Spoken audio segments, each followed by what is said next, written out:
کہ اگر یہ سلسلہ نہ رکا تو ہمارے ملک میں جتنے بھی افغان ریفیوجیز ہیں ان کی ملک بدری کا سلسلہ شروع ہو جائے گا. اس پہ قوانین اب آہستہ آہستہ سخت ہوتے آپ کو دکھائی دیتے ہیں. یورپ میں بھی یہی سوچ پائی جا رہی ہے کہ افغان شہری جو ہیں ان کو ان کے ملک واپس بھیجا جائے, اور خاص طور سے اگر میں یہاں جرمنی کی بات کروں سو 1 مہینہ پہلے آشفنبرگ جرمنی کے ایک شہر کے اندر اسی قسم کا ایک واقعہ ہوا تھا جہاں پہ افغان شہری نے چاقو سے حملہ کر کے 2 افراد کو ہلاک کر دیا تھا. پھر ایک ایسا میونخ میں دانستہ طور پر ہجوم پر گاڑی چڑھانے والا ایک افغان شہری سامنے آیا جس میں ایک ماں اور بیٹی جو ہیں وہ اپنی جان سے گئے اور متعدد افراد اس میں شدید زخمی ہوئے تھے. اب اس کے خلاف باقاعدہ طور پہ مقدمے کی سماعت کا اعلان بھی ہو گیا ہے. اور یہ جو افغان ملزم ہے جو انہوں نے اس وقت پکڑا ہے, اس سے پہلے بھی 2 قتل کی وارداتوں میں ملوث رہا ہے. 44 قتل کی کوششیں جو ہیں, اساسینیشن اٹیمپٹس جو ہیں وہ اس کی طرف سے سامنے آئے ہیں. پھر یو ایس میں بھی ہم نے دیکھا کہ 2 جو نیشنل کوسٹ گارڈز کی ہلاکت ہوئی وہ بھی ایک افغان شہری ہی تھا, ایک افغان ریفیوجی تھا جو 2021 میں امریکہ منتقل ہوا تھا. افغانستان دہشت گردی کا گڑھ بن چکا ہے, یہ ماننا ہے ان تمام سیکیورٹی ایکسپرٹس کا, اور یہ جو تمام پالیسی میکرز ہیں اس وقت ان تمام ممالک کے, وہ یہ سوچ رہے ہیں کہ کس طریقے سے ہم ان شہریوں سے, ان ریفیوجیز سے جان چھڑائیں, کیونکہ یہی وہ لوگ ہیں جن کو دہشت گرد گروہوں کی طرف سے باقاعدہ استعمال کیا جاتا ہے ہمارے ملکوں میں ٹیررزم کو پروموٹ کرنے کے لیے. اسی سب پہ بات کرتے ہیں. To talk more about this I am international relations expert doctor Mujib Afzal صاحب. بہت بہت شکریہ ڈاکٹر صاحب for joining me on World View. سب سے پہلے تو یہ بتائیے گا,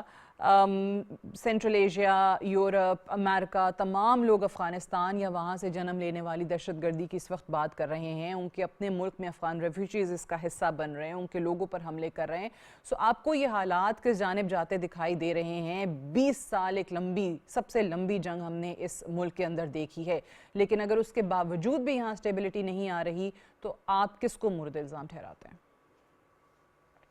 دیکھیے, میرے خیال میں طالبان جب آئے تو ان سے ایکسپیکٹ یہی کیا جا رہا تھا کہ یہ ان چیزوں کو کنٹرول کرے. اسی لیے بنیادی طور پہ 3 وعدے کر کے یہ آئے تھے. ایک, انہوں نے کہا تھا کہ یہ براڈ بیس گورنمنٹ بنائیں گے جس میں سارے جو ایتھنک, ریجنل اور سیکٹیرین سیگمنٹ ہیں سوسائٹی کے وہ ریفلیکٹ ہوں گے. دوسرا, انہوں نے کہا تھا کہ ان کی سرزمین جو ہے وہ دوسرے ملکوں کے لیے ٹیررزم کے لیے استعمال نہیں ہوگی. تیسرا, انہوں نے وعدہ کیا تھا کہ یہ اپنی سوشل پالیسیز کو جو ہے وہ ماڈرنائز کریں گے, ان کو ہارمونائز کریں گے ماڈرن ورلڈ کے ساتھ. لیکن آپ دیکھ رہے ہیں کہ خواتین کے بارے میں اور اپوزیشن کے ساتھ ان کا سلوک کس قسم کا ہے. تو میرے خیال میں جو فیلئر ہے وہ طالبان کا ہے کہ تقریباً 78 سے یہاں پہ افغانستان میں جو ہے سوسائٹی جو ہے وہ بروٹلائز ہو رہی ہے, لوگ باہر جا رہے ہیں. بجائے اس کے کہ یہ کوئی ہیلنگ ٹچ دیتے اپنی سوسائٹی کو, انہوں نے اس کو فردر جو ہے وہ ریڈیکلائز کیا اور اپنی سروائیول کے لیے, رجیم کی سروائیول کے لیے اس کو زیادہ جو ہے وہ ریڈیکلائز کرنا شروع کر دیا. آپ نے دیکھا کہ آپ نے پاکستان نے 40 سال تک ان سب کے ساتھ بہت اچھا سلوک کیا. ہم نے 50 لاکھ کے قریب مہاجرین کو اپنے پاس رکھا. ہم نے طالبان کو اور اس سے پہلے بھی جو بھی ریزسٹنس تھی ان سب کو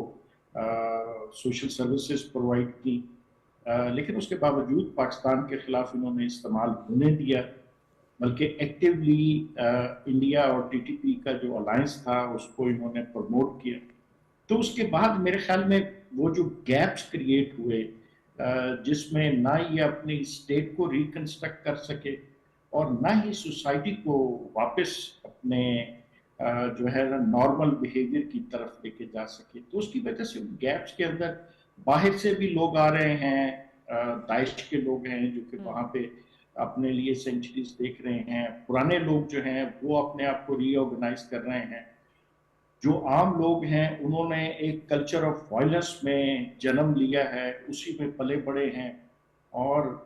ان کے پاس کوئی الٹرنیٹیو نہیں ہے, تو وہ وائلنس کو ہی اپنا ذریعہ روزگار سمجھتے ہیں. تو اس بروٹلائز سوسائٹی میں سے جو بھی باہر جاتا ہے وہ وہاں بھی اسی طرح کا بیہیویئر جو ہے اس کو نارمل بیہیویئر اس نے سیکھا ہی نہیں ہے. صحیح. تو اس لیے میرے خیال میں اگر کسی کو ہم نے الزام دینا ہے تو وہ طالبان رجیم. بٹ آپ بالکل صحیح کہہ رہے ہیں کہ اوبیسلی وہ تمام کمٹمنٹس جو انہوں نے کی تھیں انٹرنیشنل کمیونٹی سے وہ پوری نہیں کی اقتدار میں آنے کے بعد, اور اب وہاں پہ حالات یہ ہیں کہ عوام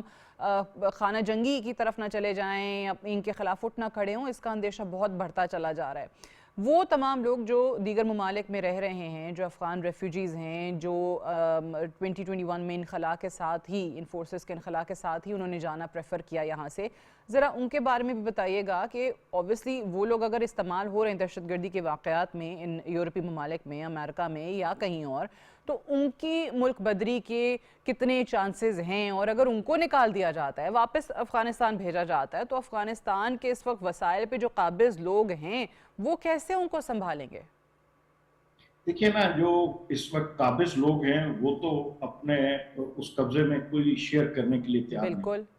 اور یہی سب سے بڑا پرابلم ہے. ہونا یہ چاہیے تھا کہ وہ اپنی ریاست کو ریکنسٹرکٹ کرتے اور سوسائٹی کو ایک نارمل سوسائٹی کی طرف لے کے جاتے, تاکہ یہ لوگ واپس جو آ رہے ہیں ان کے لیے ایک سیف ہوم ہوتا. تو انہوں نے وہ تو پرووائڈ نہیں کیا, بلکہ اس کو اسی طریقے سے ہیٹ اپ رکھا جو وائلنس کا کلچر تھا. اب مسئلہ یہ ہے کہ یہ لوگ اگر واپس آئیں گے تو ان کے لیے طالبان جو ہیں وہ بھی دشمن ہیں, چونکہ یہ ایکس ریجیم کے ساتھ ایسوسیٹڈ تھے اور طالبان ان کے بارے میں کوئی اچھا خیال نہیں رکھتے. بنیادی طور پہ یہ ان سے ڈر کے بھاگ کے گئے ہوئے ہیں, اور وہاں پر بھی یہ اپنے آپ کو سوسائٹیز میں ایڈجسٹ نہیں کر سکے. تو میرے خیال میں یہ سب سے بڑا ایک نیا کرائسس کھڑا ہوگا, اور اس کو زیادہ تر جو ہے وہ ریجنل ممالک بھگتیں گے, جس میں میرے خیال میں پاکستان نمبر 1 ہوگا, کیونکہ تقریباً 80% آؤٹ لیٹ جو ہے وہ پاکستان کی طرف ہے. اس کے ایران نے آلریڈی اپنے بارڈرز بند کرنے شروع کر دیے ہیں. تاجکستان اور ازبکستان ایگزیکٹلی اسی فارمولے کے اوپر اس سے بہت پہلے سے جا رہے ہیں. تو خدشہ یہی ہے کہ اس قسم کے لوگ جو ہیں ان میں سے بہت سارے تو آلریڈی پاکستان میں رہ رہے ہیں, کیونکہ ان کو یورپین ممالک نے لینے سے انکار کر دیا تھا. تو جو بھی لوگ واپس آئیں گے, اور اگر طالبان نے انہیں ریسیو کرنے سے انکار کر دیا, تو زیادہ تر ان کا برڈن ہمارے پر ہوگا. یہ آپ بالکل صحیح کہہ رہے ہیں کہ پاکستان بھگتے گا, obviously because of this long porous border. یہ ہم نے ماضی میں بھی دیکھا ہے, اتنا انفلکس آتا ہے کہ جی آپ کے لیے روکنا مشکل ہو جاتا ہے. آپ کتنے لوگوں کو روک لیں گے؟ اللیگل امیگرینٹس کوئی ایسی ایلین ٹرم نہیں ہے ہمارے لیے, ہم ماضی میں یہ تمام چیزیں دیکھ چکے ہیں. لیکن اس کا کوئی ایسی راہ ہے کہ اس سلسلے سے پہلے ہی افغان طالبان رجیم پہ اتنا زیادہ دباؤ انٹرنیشنل کمیونٹی کی طرف سے آئے کہ وہ جن دہشت گرد عناصر کی اس وقت سرپرستی کر رہے ہیں یا دہشت گردی کو پروموٹ کرنے میں ساتھ دے رہے ہیں, ان کے خلاف کوئی کارروائی کر سکیں؟ کیونکہ اس وقت تو یہ نظر آتا ہے کہ ان کو اپنے اقتدار کو طول دینا ہے, لہٰذا وہ ان کو سپورٹ کر رہے ہیں. لیکن ایٹ دا سیم ٹائم وہی امریکہ اگر ان کو $40 ملین ویکلی دینا بند کر دے تو شاید ان پہ دباؤ ہو, کہیں نہ کہیں کوئی آرم ٹویسٹنگ کا سلسلہ تو نظر آ سکتا ہے اگر آپ نے کوئی چیزیں ان سے بنوانی ہے. دیکھیے, میرے خیال میں بہتر دباؤ کا طریقہ تو یہ ہے کہ ریجنل اور انٹرنیشنل جو کنسرن ملک ہیں وہ سارے مل کے طالبان کو پرسویٹ کریں. ٹھیک ہے. انفارچونیٹ اس میں یہ ہے کہ ایک تو طالبان سمجھتے ہیں کہ یہ جو کلچر آف وائلنس کو پروموٹ کرنا جو ہے وہ ان کے بینیفٹ میں ہے. دوسرا, انڈیا سمجھتا ہے کہ وہ اس طریقے سے پاکستان کو تنگ کر سکتا ہے.